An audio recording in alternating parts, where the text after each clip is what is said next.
9 Stoic practices that will help you thrive in the madness of modernity.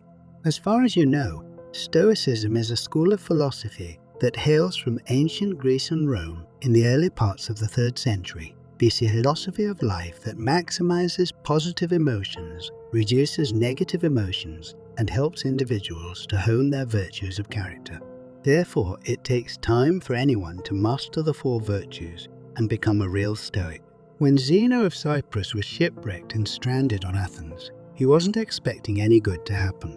Having lost everything and with not much else to do, Zeno wandered into a bookshop and was quickly absorbed by the teachings of Socrates. After studying with the great philosophers of his time, he decided to impart his wisdom to anyone who would care to listen. Thus, the philosophy of Stoicism was born. Zeno's teachings would quickly spread and would be adopted by both slaves and kings alike. As he would later joke, "I made a prosperous voyage when I suffered shipwreck." But that's not where the story of Stoicism ends. Centuries later, the philosophy remains as relevant, if not more so, in modern society. These Stoic practices will help bring calm to the chaos we face today. 1. Develop an internal locus of control. Man is disturbed not by things, but by the views he takes of them. Epictetus. Much of what happens in life is not within our control. The Stoics recognized this undeniable truth and focused instead on what they could do.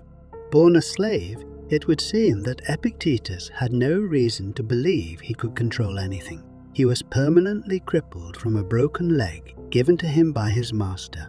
Epictetus would live and die in poverty. But that wasn't what Epictetus thought. He would say that even while his property and even his body was not within his control, his opinions, desires, and aversions still remained his. That was something that he owned. It's easy to get frustrated today. We're so used to comfort that even the slightest inconvenience provokes outrage within us. If the internet takes a second longer than it should, or if traffic stalls for a minute, the natural instinct is annoyance, if not rage. It isn't any of these breakdowns that are making us unhappy. The unhappiness stems from the emotional response that we have chosen. The onus is on ourselves to ensure that we don't let external events affect our internal state of mind. Once we internalize that, it becomes clear that we have the power to be happy regardless of our circumstances. 2. Guard your time. We're tight-fisted with property and money, yet think too little of wasting time, the one thing about which we should all be the toughest misers. Seneca. The Stoics understood that time is our greatest asset. Unlike any of our material possessions, once lost, time can never be regained. We must therefore strive to waste as little of it as possible. Those who squander this scarce resource on minutiae or entertainment will find that they have nothing to show for it in the end. The habit of procrastination and putting things off will come back to haunt us. Tomorrow isn't guaranteed. On the other hand, those who give away their time freely to others will also find that they are no better than those who waste it. Most of us allow people and other obligations to impose on our time too easily. We make commitments without giving deep thought to what it entails. Calendars and schedules were meant to help us. We should not become a slave to them. Regardless of which end of the spectrum we fall into, time is of the essence. We think we have a lot of time, but we really don't. 3. Don't outsource your happiness. I have often wondered how it is that every man loves himself more than all the rest of men, but yet sets less value on his own opinions of himself than on the opinions of others. Marcus Aurelius. Much of what we do stems from our primal need to be liked and accepted by others. Disapproval from our social group had serious repercussions in the past. It would have likely meant exile and eventually death in the wilderness. That's still true to some extent today. But how much time and effort do we spend trying to win the approval of others? What is it costing us? We spend money we don't have to buy fancy things we don't need in order to impress someone we don't care about. Our choice of career or lifestyle is centered around how others perceive us rather than what is best for us. We are held hostage and pay a king's ransom every day with no guarantee that we will ever be free. In contrast, the Roman statesman Cato sought to lead a life that was independent of the opinion of others. He would wear the most outlandish of outfits and walk in the streets without putting on shoes. It was his way of accustoming himself to be ashamed only of what deserves shame and to despise all other sorts of disgrace. Far better for us to live life on our own terms and ignore the opinions of others. Happiness should never be outsourced. 4. Stay focused when confronted with distraction. If a person doesn't know to which port they sail, no wind is favorable. Seneca. Modern-day capitalism has given us an abundance of options. Whether it's food, travel, or entertainment, we have far more to work with than our predecessors did. Yet, this hasn't clearly benefited us. When presented with so many options, we become paralyzed by indecision. This is known as the paradox of choice. Our brains haven't been able to keep up with modern-day advances and are overwhelmed when presented with so much information. Because it's so difficult to make a choice, the default choice is to maintain the status quo.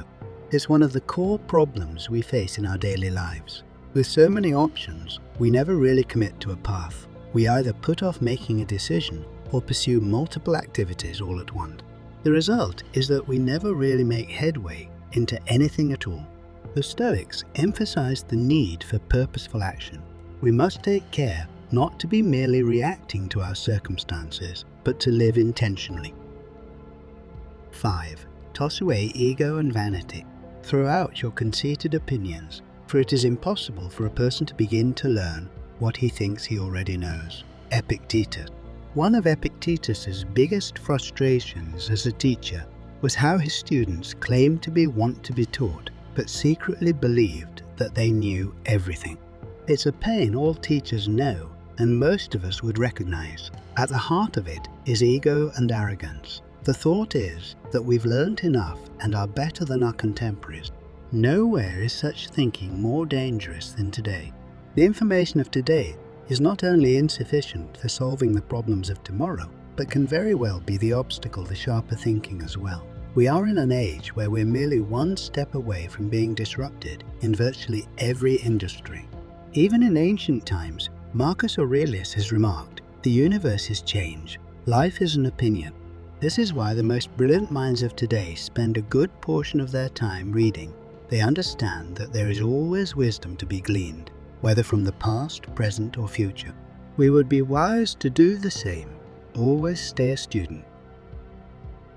6. Consolidate your thoughts in writing. No man was ever wise by chance. Seneca.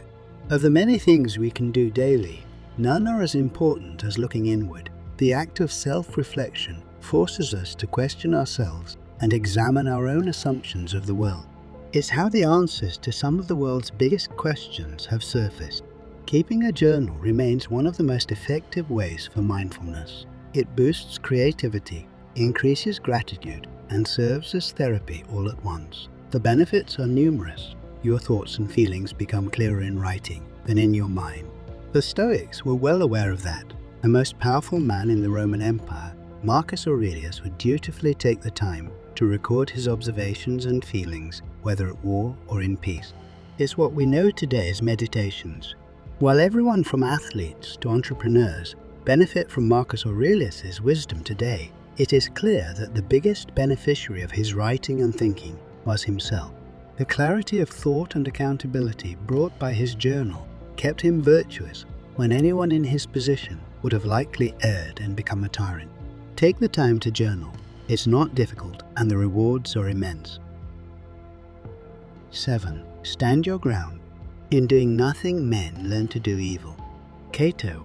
In a profession that is often based on compromise, Cato was stubborn and steadfast in his beliefs. He was taught that there were no shades of grey. All virtues were one and the same virtue, all vices the same vice. It seems like an unreasonably high standard. It's undeniable that many feats have only been made possible through compromise. Yet it seems that the pendulum has swung too far today. We forgo our principles in the name of tolerance or for profit. Cato infuriated both his political allies and enemies for his sheer refusal to compromise. He demanded that his friends and family adopt the same stance without leaving room for any flexibility. But adherence to this impossible standard also earned him unshakable authority. By default, he became Rome's moral arbiter of right and wrong. We can't all be like him, but there is a lesson to be learned. If you stand for nothing, you'll fall for everything. 8. Imagine the worst that could happen. Nothing happens to the wise man against his expectation. Seneca. Much has been said about the power of positive thinking in recent times. We are taught that optimism and affirmations are the key to leading a happier life, but that's not what the Stoics believed. They felt that this practice invited passivity into our daily lives. It encourages us to simply hope for things to get better instead of taking concrete action. Rather than deny the harsh realities of life, they decided to embrace it. They regularly conducted an exercise known as premeditatio malorum, which translates to a premeditation of evils. The goal was to imagine the worst events that could possibly happen to them. For some, it was a loss of reputation. To others, it was financial ruin and poverty. But common to all was the eventuality of death. What would things look like if everything went wrong tomorrow? How would I cope with that situation? Should this change the way I live today? These were some of the questions they asked themselves. The exercise never failed to yield valuable rewards. The Stoics took cautionary measures to ensure that the undesirable outcome would not eventuate. Even when it failed, they lived better, for they had contemplated how they would weather the adversity they were faced with.